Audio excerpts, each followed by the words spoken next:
Hey, what's up guys? It's Coach Matt over here, Primal Athlete Training Center, www.primalatc.com. Well guys, thank you so much for checking out the video yesterday. We got an incredible amount of hits to the website yesterday. So just want to say a huge thank you for checking it out. That was step one on the rotational shot put. Got some ambulances going by here. Not good. Step one on the rotational shot put yesterday, selecting the right size shot and how to properly hold it in your hand. Okay, what we're going to be talking about today is what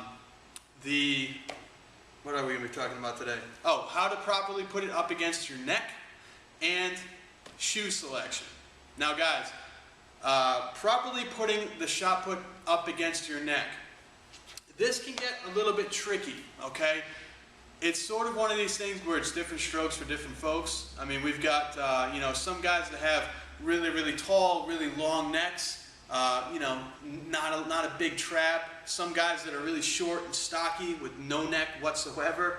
So what I'm going to be doing here is just showing you a couple of different ways that people will normally do it.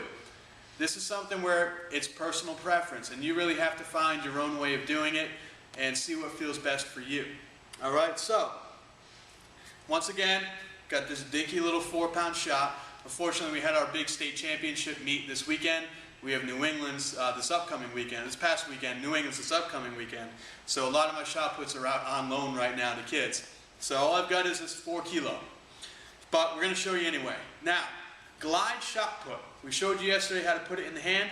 Glide shot put is normally underneath the chin, in front of the ear. So it's not back here. It's in front of the ear, underneath the chin bone.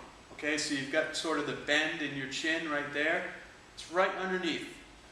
Elbow is up, thumb is down, all the fingers are behind the shot. You can see it right there. Here, all my fingers behind the shot, thumb underneath. Thumb's not really even necessary. You can hold it up there without the thumb, but the thumb's underneath just to help support. Elbow is up. Sometimes you'll see shot held here for the glide.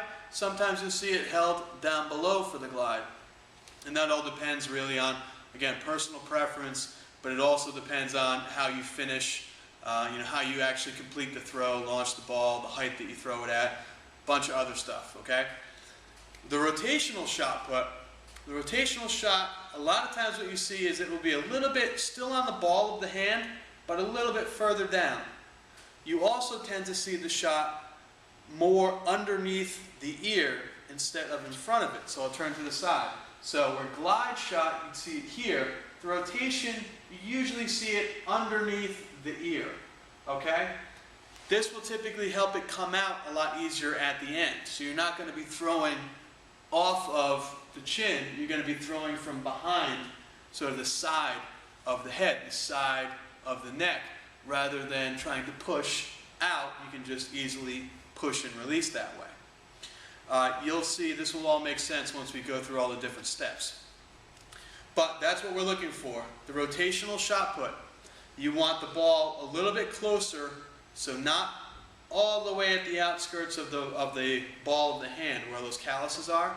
A little bit closer in, thumb behind it just to support, and you want it back.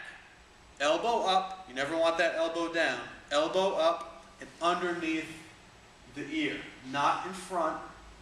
You want it underneath that ear, okay?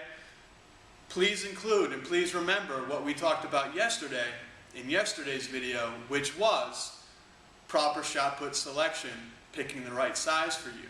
If you go with something, now you remember yesterday the tip was the smallest shot you can find where you can properly put your fingers behind it, okay?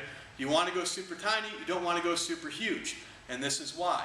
You need to be able to fit the shot put right on that spot. Now, if you have a baseball glove for a hand, you're going to have to get a big one. If you have a baseball glove for a hand and a really tiny neck, you're kind of out of luck. You're just going to have to find your own place. Same thing, if you have a really long neck and a really tiny hand, guess what? Really long neck, really tiny hand, you're going to have a ton of free space in between the ear and the shoulder. So again, you're just going to have to find a nice, comfortable spot for you to put it on.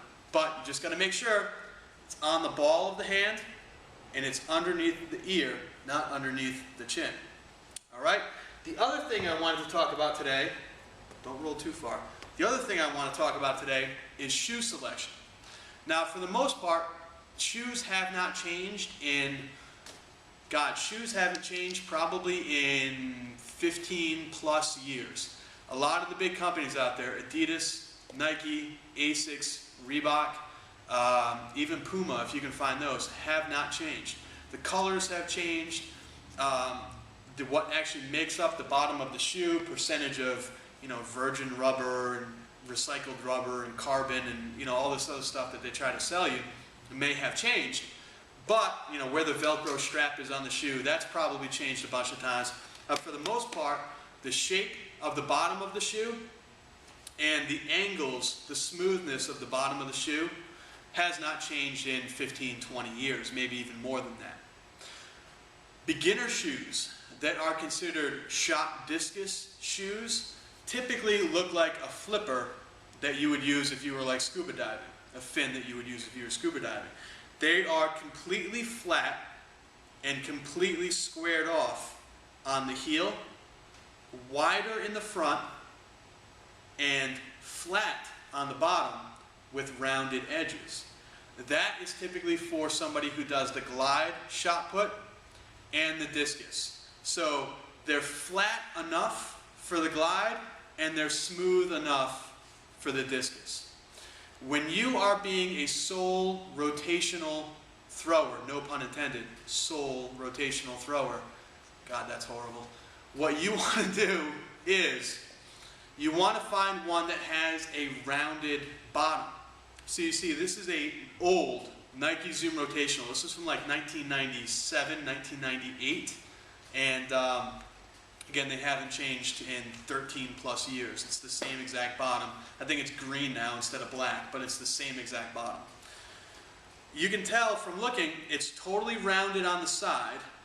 Okay, it's round here where your toes are, and it's round on the inside. The heel, you can see how round it is here and round here, and the heel is completely round. This means this is a true rotational shoe. Nike Zoom Rotational is a true rotational shoe.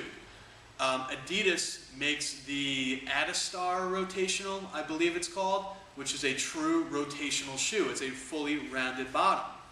The Nike Zoom SD is the shot discus. That is a lot more rounder, but still not completely round. The Asics Cyber Throw and the Asics Hyper Throw, those are shot discus shoes where it's going to be flat at the heel and kind of round in the front. Okay, what you want to look for, the Nike Zoom Rotational, Nike Zoom Rotational, the Adidas, the Adastar Discus Hammer, I think they call it nowadays, and Reebok makes a spinning shoe which is pretty round, but it's also pretty heavy. And if you can find Mizuno, it's kind of a really good rotational shoe. Puma, if you can find any of the old Pumas, really nice rotational shoe, totally round at the bottom. So that's what you guys want to look for. If it's got a really flat bottom, if it's got a really flat heel, it's more of a shot put glide / hammer shoe. Rounded bottom, it's a true rotational, meaning rotational shot, discus, and hammer. So if you find a shoe that is meant for the hammer, that is usually going to be perfect for the rotational shot as well. Also, if you find a shoe that is really good for the hammer, that's probably going to be perfect if you throw the discus and the rotational shot, all three at the same time. So guys, any questions, please send them in and leave comments down below. We are going to be getting into more the beginning part of the rotation tomorrow, and we're going to be getting into the beginning part of footwork tomorrow as well. So make sure you tell people about primalatc.com. I'm really on a mission to make this the internet's like #1 spot, the #1 place where coaches and throwers can come to get better at their event and to get better at being a coach. So make sure you let your people know. primalatc.com. You can like us on Facebook, subscribe to us on YouTube. you can just forward this link on to all your friends and let them check it out as well. RSS feed, you guys know the deal. You guys know a lot more than I do. So make sure you let everybody know. Keep checking in. We'll see you tomorrow. We'll do a lot more with the rotational shot put. Thanks.